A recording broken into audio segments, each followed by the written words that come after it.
Hello' everyone, নমস্কাৰ। কি খবৰ? সকলো ভালে আছে দে বাৰু। আজি আমাৰ দেহাই দাঙিব পৰা নাই এই গুড লাকটোত পইচা কেইটামান ভৰাইছে। মই কৈছোঁ যে তোমাৰ পইচা কিমানকেইটা হ'ল তুমি মোক হিচাপ কৰি দিবাচোন। কৈছে যে বোলে বহুত হ'ল, কিন্তু ইমান দুষ্ট নহয়। তাক মই সদায় কওঁ ইমান দুষ্ট। 50 টকা পালে মাত্ৰ 50 টকা যদি পায় 40 টকা খাই দিব লগৰবিলাকৰ লগত, মাত্ৰ 10 টকা থয়। বোলো নহয় দেহা, তেনেকৈ নথবা। সদায় তুমি থৈ দিবা 40 টকা টকাটো 10 টকা খাবা। আৰু সেনেকৈ কৰোঁতে সঁচাকৈ এদিন বহুতকেইটা পইচা হৈ গ'ল। ইমান মৰম লাগিছে কোৱালিকেইটা চাওকচোন।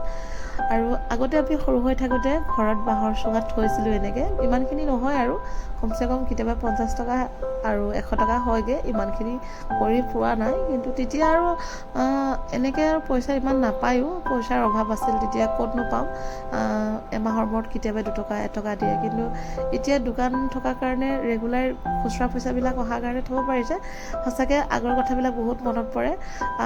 মই এটা চুঙাত থওঁ, বা এটা চুঙাত থয়, ভণ্টি এটা চুঙাত থয়, কিন্তু বেছি নহয়। কেতিয়াবা কাৰোবাৰ 10 টকা, কাৰোবাৰ 20 টকা হৈ যায়। আৰু অতীতৰ কথাবিলাক মনত পৰি যায়। আৰু চাওক ইমান মৰম লাগিছে 5 টকীয়া কোৱালিকেইটা। বৰ মৰম লগা 5 টকীয়া কোৱালিকেইটা। আৰু কোনে এনেকৈ থয় বাৰু গোটলাকত? মইতো আগতে প্ৰায় চুঙাতে থৈছিলোঁ ঘৰত থাকোঁতে। এতিয়াহে এনেকৈ গোটলাকবিলাকত থওঁ। তাক সদায় কওঁ যে পইচা ইমান খৰচ নকৰিবা, এটা দুটা এনেকৈ থৈ যাবা, নিজৰ কাৰণে ভাল। আৰু মোক কৈছে তুমি দুষ্ট কৰি থকা ল'ৰাটোৱে কিমানখিনি কইল গোটালোঁ চোৱা। মই বোলো আৰু পাৰিলা হয়, কিন্তু সি খুলিব পৰাকৈ থৈছিলে গোটলাকটোত। সদায় সি লৈ যায়। আৰু 20 টকীয়া প্ৰায় বহুতকেইটা হৈছিলে, সিয়ে নি শেষ কৰি দিলে। কিন্তু লাষ্ট পৰ্যায়ত 2টা 20 টকীয়া পালোঁ। ইমান মৰম লাগিছে, থৈ দিছোঁ 20 টকীয়া 2টা।